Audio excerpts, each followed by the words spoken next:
بچہ 15 سال کے ہو، شادی بھی نہیں ہوئی ہے، جب تم سے پوچھے گا جج صاحب تو ایک جملہ کہہ دینا کہ میں نے نہیں مارا ہے، ایک جھوٹ بول دینا، تم کامیاب ہو جاؤ گے۔ سارا سکھانے پڑھانے کے بعد 15 سال کے بچہ اگر ایکسیپٹ کر لے گا تو پھانسی کی سزا ہو جائے گی صبح۔ میرے بھائی، جج کے سامنے پہنچتا ہے، عدالت کا جج پوچھتا ہے کہ 15 سال کے بچہ بتاؤ اس بڑے نیتا کو تم نے مارا ہے؟ سینہ تان کے کہتا ہے میں نے مارا ہے۔ جج کہتا ہے کہ تمہیں پتہ نہیں ہے صبح تم کو پھانسی کی سزا ہو جائے گی، بے دردی کے ساتھ تم کو تختہ پہ کھینچا جائے گا، پھانسی کے پھندے پہ لٹکایا جائے گا، تمہیں ڈر نہیں لگتا ہے؟ کہا کوئی ڈر نہیں ہے، رب کے قرآن کی حفاظت کے لیے، محمد کی شریعت کی حفاظت کے لیے ایسی جانیں اگر 100 بار مجھ کو دینا پڑتا، نچھاور کرنا پڑتا تو بھی میرے لیے کچھ کی بات تھی۔ یہ 15 سال کی بچے کی بات سن کر عدالت کا یہودی جج صدن پہ کھڑا ہو جاتا ہے۔ یہودی عدالت میں اشہد ان لا الہ الا اللہ و اشہد ان محمد رسول اللہ پڑھ کے اسلام قبول کر لیتا ہے۔ میرے نوجوان دوستو، یہ 15 سال کے نوجوان کا ایمان کا تقاضا ہے۔ اس زمانے میں میرے بھائیو دوستو، ایمان کو مضبوط کرے۔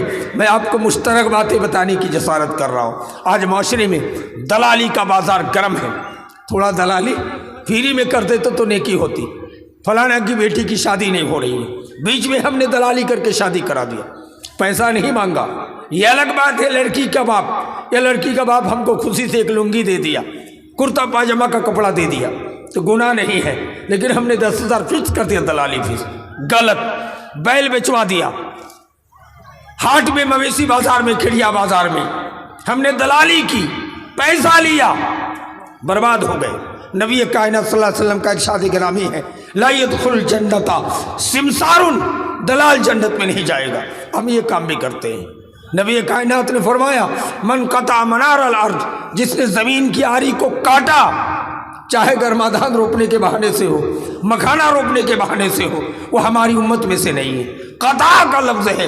اس لیے میرے بھائی، بہت سے صحابہ ایسے تھے کہ بہت دور تک آری کے بغل کا گھاس بھی نہیں اکھاڑتے تھے کہ کہیں آری کا گھاس ہاتھ سے اکھاڑنے جائیں گے تو کہیں آر کاٹنے میں شمار نہ ہو جائے۔ یہ صحابہ کا ایمان تھا میری بھائی میں۔ اچھا، ہم آر کاٹتے ہیں، کچھ لوگ کہیں گے وہ کدال سے کاٹنا گناہ ہے، سنگین جرم ہے، لیکن شاید زمین ہڑپ سکتے۔ نہیں، نبی کائنات احکم الحاکمین کے پیارے رسول تھے، آپ نے 1600 سال پہلے بول دیا۔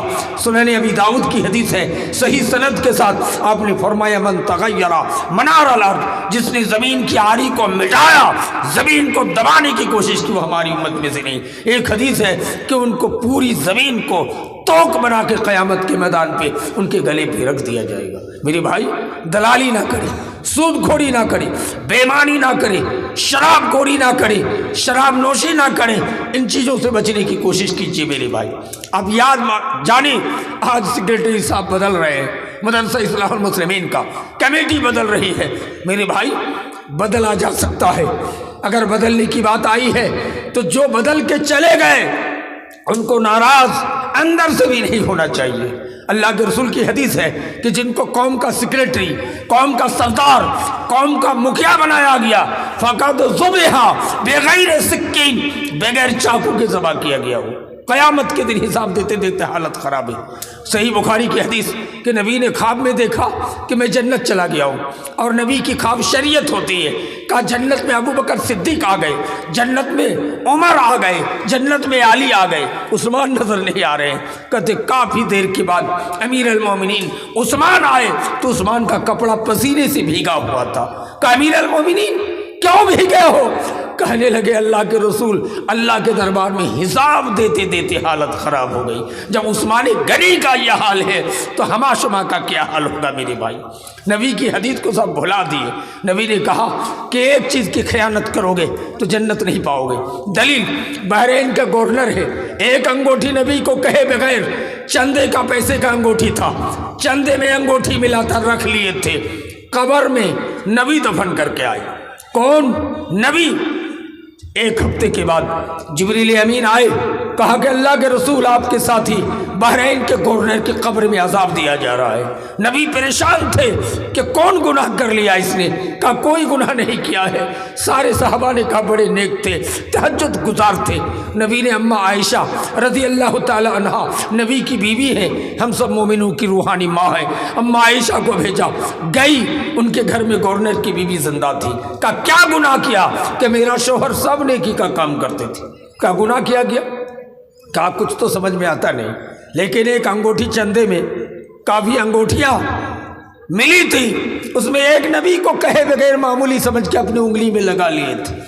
نبی کو حضرت عائشہ نے آ کے بتایا، نبی کہتے عائش اس کو تم معمولی سمجھتے ہو، اگر سمندر کے پانی کے برابر بھی ان کی نیکیاں ہوتی، اس ایک انگوٹھی کی خیانت کی وجہ سے ان کی نیکیاں ختم ہو جاتی۔ ذرا غور کیجئے میرے بھائی، آج ہم مدرسے کا ایک پیسہ گھپلا کریں، چوری کریں، گاؤں کے مڑل ہیں، پردھان ہیں، زکوٰۃ و خیرات و فطرے کا پیسہ ہم اگر گبن کریں یا خرچ میں لگائیں کہ بعد میں دے دیں گے، یہ سب گناہ ہے، سنگین جرم ہے، اس سے ہمیں بچنے کی کوشش کرنی چاہیے۔ حضرت عمر جیسے جلالی صحابی ممبر پہ کھڑا ہوا، ابو سعید خدری اور محمد بن مسلمہ پکڑ کے اتار دیے، کہا کہ خطاب کا بیٹا ہو، تمہارا ذرائع آمدنی جانتا ہوں، کہاں سے یہ لائے ہو؟ نیا کرتا پہن کے خطبہ دے رہے ہو۔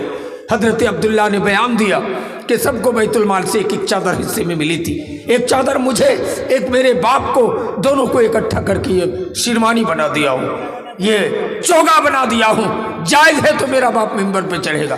میرے بھائی یہ سب معاملہ ہے، آپ یاد رکھیں، جو سیکرٹری سے ہٹا دیے گئے، جو صدر مدرس سے ہٹا دیے گئے، وہ جنت میں اونچا مقام پائیں گے، لیکن شرط ہے کہ آج بھی فراق دلی کے ساتھ مدرسے کو تعاون کریں گے، ہمیں کوئی ناراضگی نہیں ہے۔